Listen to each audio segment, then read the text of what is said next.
Welcome to Study Time, a televised home learning program produced by Rwanda Basic Education Board. Hello viewers, welcome again. Here we are again with the senior sixes. Remember what we talked about last time. We're talking about populations of the different organisms, how to estimate them using the variety of methods in which we can tell how many organisms we do have of a given population.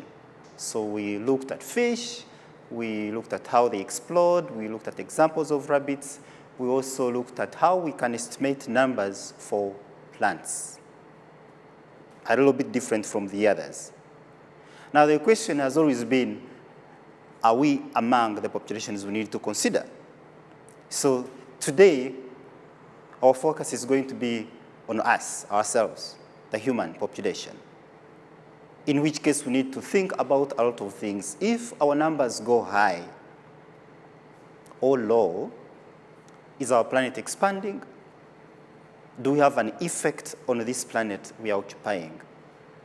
Is there a possibility that we can have another planet that is able to support life? Should we explode this and it runs out of resources? So we are having one population dynamics. As you can check the word population dynamics, the changes. Remember, these numbers are never static. So they keep oscillating and rising up, then going down, then rise, or continue to rise. So we need to ask ourselves a question. Is this rise a skyrocketing component that we shall ever continue to go up? And if we do, up to when? Is the time frame and the numbers having a very strong connection? So if we have the numbers, are we able to support them? So we think about all the resources. So changes in population will always kind of match and have to strike a balance between what we feed the population and how the numbers go up. So our objective, therefore, today is to be able to describe and state the nature of the implications if we have these numbers going up. The human population is our focus today. Remember that. A few things we need to look at. The basic terms that shall have to guide us. Key important words. So we have one, crude birth. One would ask yourself, is this crude oil they are talking about, or it is another form of birth? Two, crude death rate. And then the third we shall come to in the next session, though we are not going to focus so much on it, is the demographic transition. When we talk of demographic transition, we are looking at the geography of humans, the numbers, sex, age, increment, and stuff like that. Then the other one, we have the doubling rate when we talk of exponent values. 2 to the power n, those who do math, what do we mean? If we have 10 organisms and then after a certain amount of time, this number doubles, are we looking at the doubling time? The other component is fertility. How fertile is our population? We are not talking about soils, but humans. Are humans fertile? When we say a family is fertile, as an example, what do we mean? Are we looking at the power to reproduce? Are we looking at the potential to give birth? So do we look at fertility in terms of only ability to produce, or ability to produce organisms or humans able to give birth, their children grow, reach reproductive age, have a family, and produce as well? Then we shall consider that, okay, a couple is fertile because they are able to produce young, grow, mature, reach reproductive age, and be able to reproduce as well. That's what we look at in terms of fertility. But it's a very relative and broad term, so it has a lot of things connected to it. The last part is the rate of natural increase. Under natural conditions, under natural circumstances, when do we have numbers going up? Do they naturally rise? That if everything was to be left undisturbed, food is available, there is enough space and stuff like that, do we continue to rise steadily?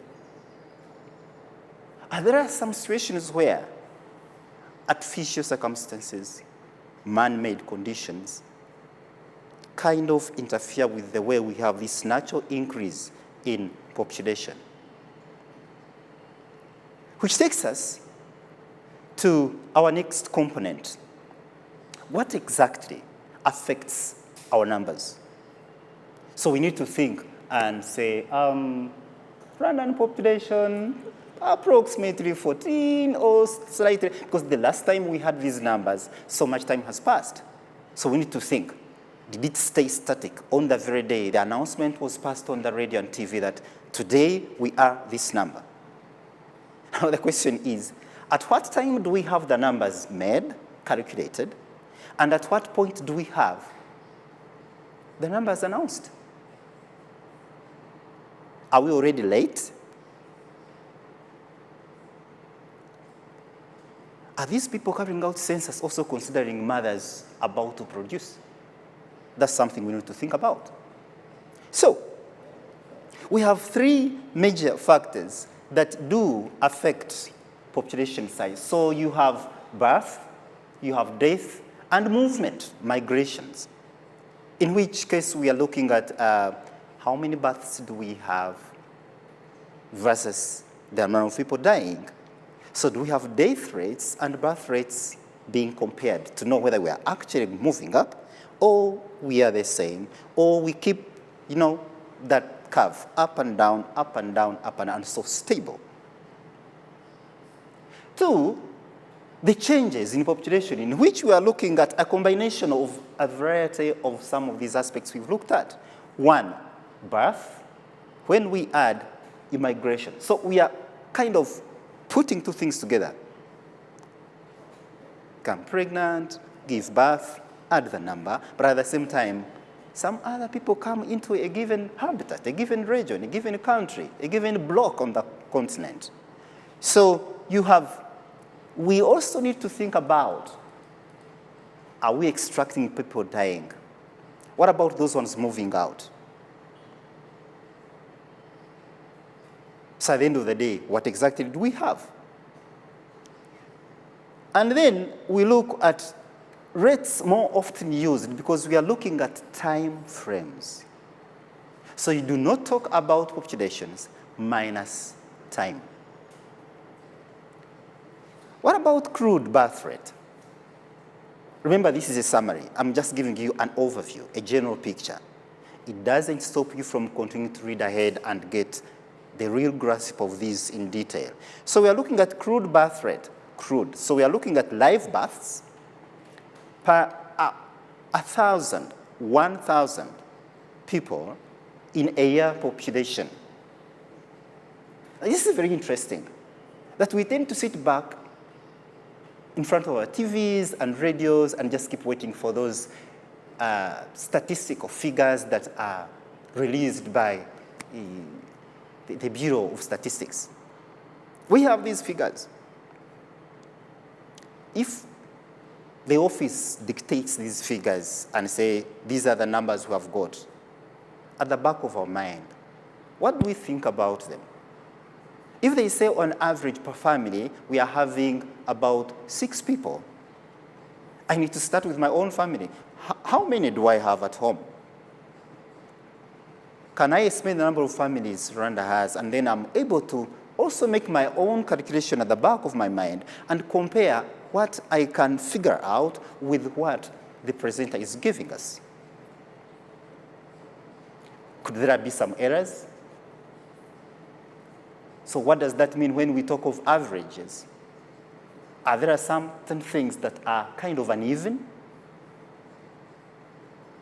Could there be some kind of drawbacks in this process of counting, determining populations for countries, regions, and stuff like that? Are there people who sneak out of the country across borders that are not designated for transit? How do we cater for them? Illegal immigration, illegal migration, we tend to think about those numbers as well. So you have crude death rate, the deaths per 1,000 in a year population. So we are looking at a certain fixed number of people within them in a year, how many are born and how many do die. But what do these figures tell us? Do they scare us? What is the simplest representation of this information for a normal, ordinary person back home to consume and be able to make his or her own judgment? So we do have these numbers. The blocks provided are showing the average crude birth rate. So you can check the numbers of the yellow blocks. Interestingly, really big, as you can see. And the blue ones represent the average crude death rate. Not crude in a sense, according to grammar, that it's harsh death, no. But it's a representation in 1,000 of a year. Numbers in 1,000 in a year. Those are the crude values. Now, I want you to look at this and check where we can put our nation. What's the placement? So you have the world in general, and then you have the developed countries, and then you do also have all developing countries, and developing countries with or without China. Now,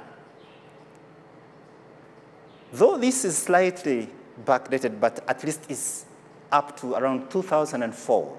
That was the time when the data was actually statistically collected and put together. Now the question is, why are they bringing in China as an exception? How much of the geography do you know? How much of the history do you know about China's population? Way back in your middle school, in your primary, China, most populated country. Were they considering the size of the land? Were they considering the number of families? What do we consider to finally say a country is densely populated? That a country outnumbers the rest of the countries in terms of certain numbers of populations. So with that, this comes to my mind and wants me to think about, based on my knowledge from geography, from general studies, SST for those in primary. Remember, this does not concern only the X6s. Everyone at home can benefit. Do I place Rwanda in 11 to 10?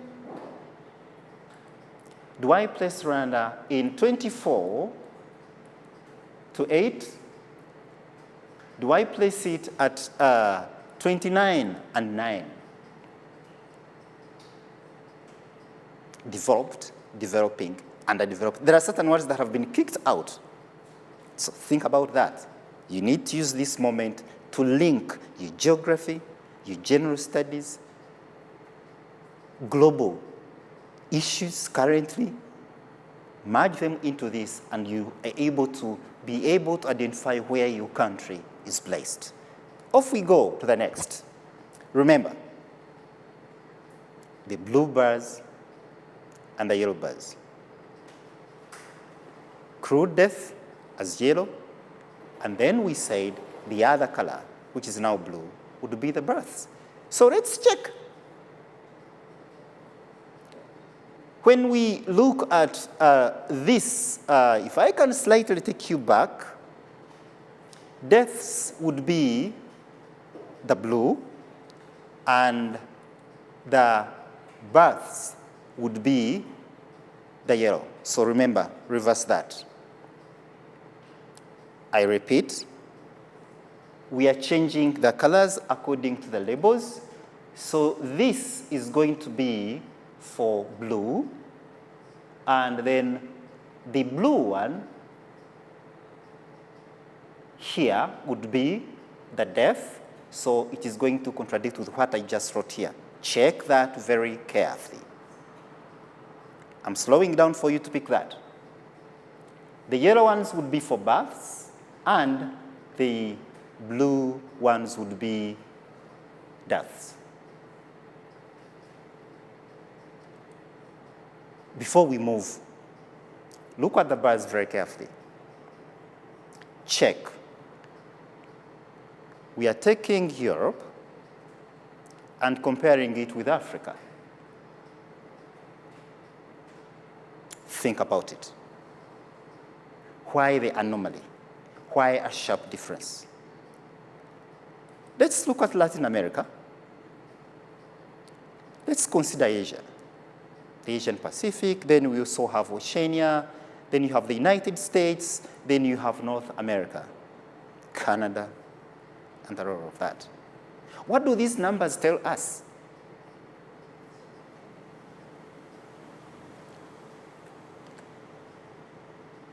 And here is a very interesting question that you need to think about.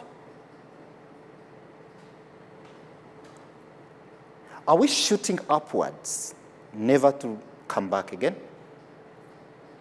Are we skyrocketing?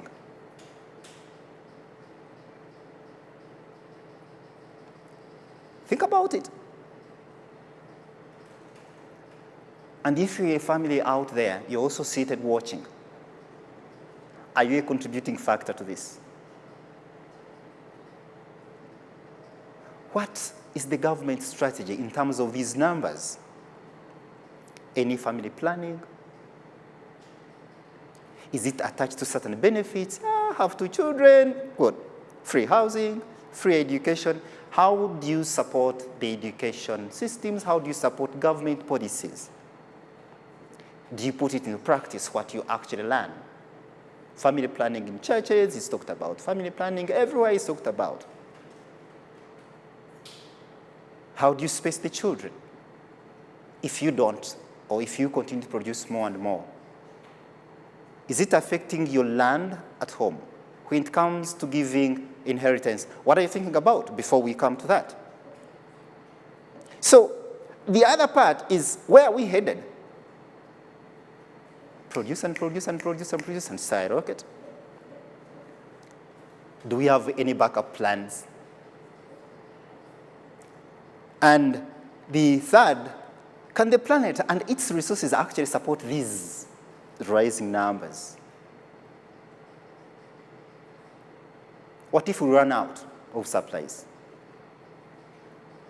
Start pressuring down the mills, small-sized saucepan, because you're partitioning land, 4 sons, everyone gets part of the acre you actually inherited from your father. And then they're also going to pass on the small inheritance up to when you actually have the smallest size where only your house can be, so you do not have land to till. What about the children you're producing?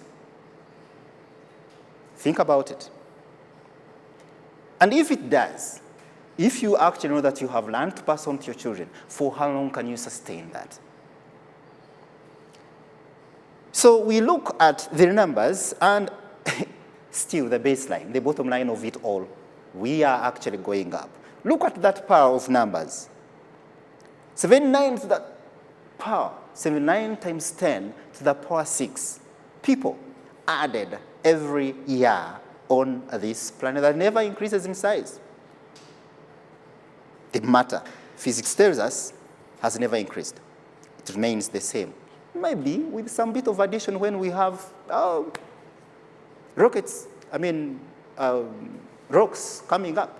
So, to wrap this up, where does this take us? Do we know the picture? What about, like in 200 years from now, if this planet is to stay and support us? Do we have all it takes? Which takes us to that. Look at it. The time is yours. Pay attention to the slide very, very, very carefully. Where are we now? Is this what we are anticipating to see in 2,500 years from now? We are just in 2020. We are just in the second millennium. What about halfway into the third? What about halfway within this one we are in? The second point I want you to look at is, what does the trend tell us? So in terms of the trend, we are looking at, we move from here, so we go. This is our trend, a dip, a trough. And then we rise again. Take note of the black word written there, Black Death Plague. How much is your history? Do you remember these world historic events? Or you're even going to forget the COVID-19 that just happened the other day? We need to have data. We need to have statistics if we are to plan ahead. So, you have the plague happening here. Numbers sharply drop. Now, the question as part of your homework should be, how much in terms of population was lost in Europe during that time?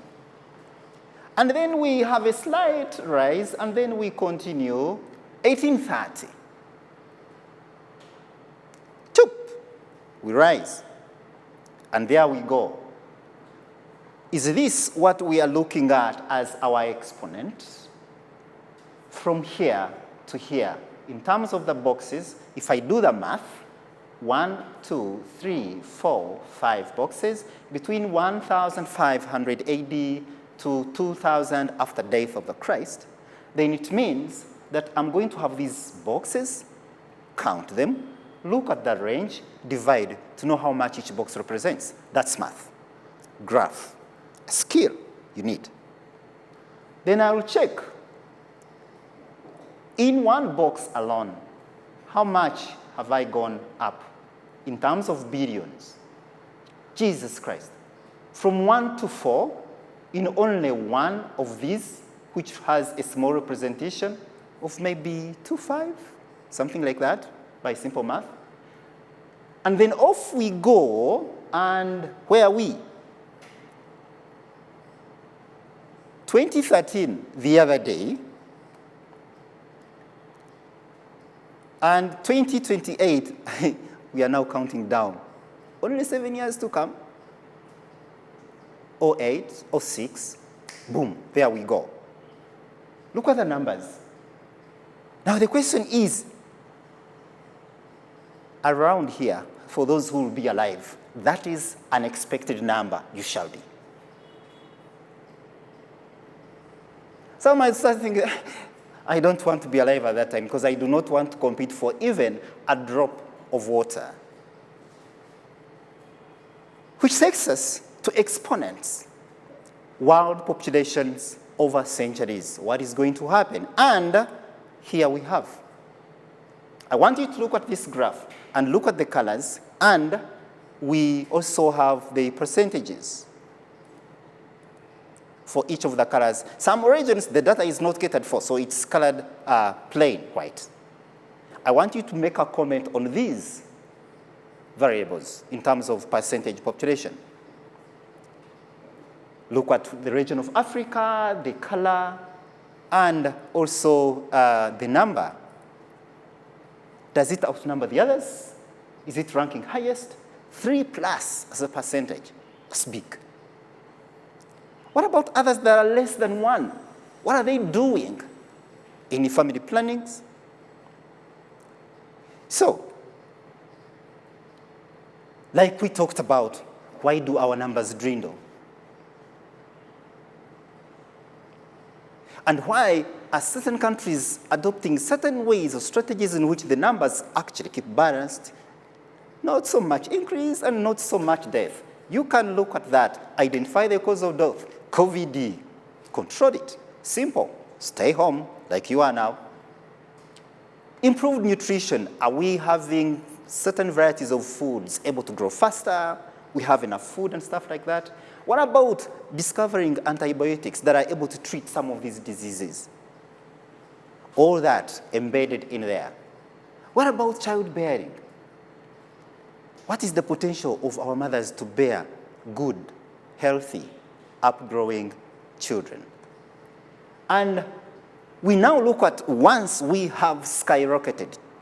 Remember, we have this, skyrocketing. When we are here, and finally we reach here, and finally we go here, and then here. Implications? Are we safe? So we go again to the same slide and check this out.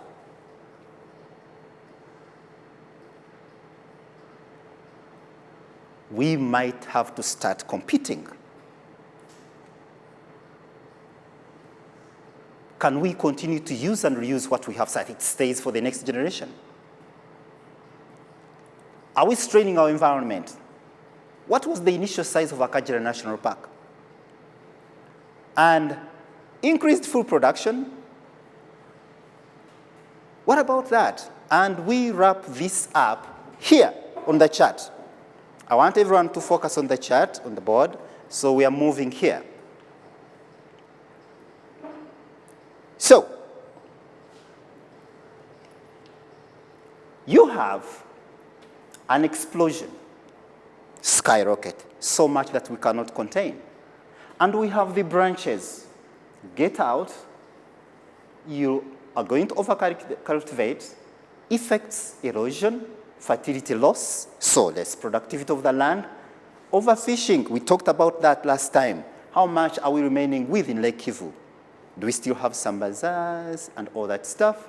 When it comes to poaching, the question is, are we doing it illegally? What about other activities that tend to reduce this as the impact of this explosion? You don't have enough meat, you go to the park and hunt an animal. When we have to move to cities, then there is a very high possibility that disease spread, slums, high population, then we now start having antibiotic-resistant strains, and here we go. We would still have new land into cultivation. We have to deforestate, draining wetlands and immigration. And it's a complex web, as you can see, how the whole thing is interconnected. All these you see here are a result of a population explosion. And once all these have happened upcountry, how do we pressure our developed countries? Are there times when they are hating to give us their visas? Are we a burden to them? Cause a burden home, then shift it to the other end. It doesn't work that way. It does not. So as we wrap this up, that's what you need to think about. Is what I'm doing able to affect the other country? If they are controlling their own problems and have solutions, what about us? That's what I want you to look at. And thank you for this today. Keep looking at that, and off we go now. We are done. Thank you.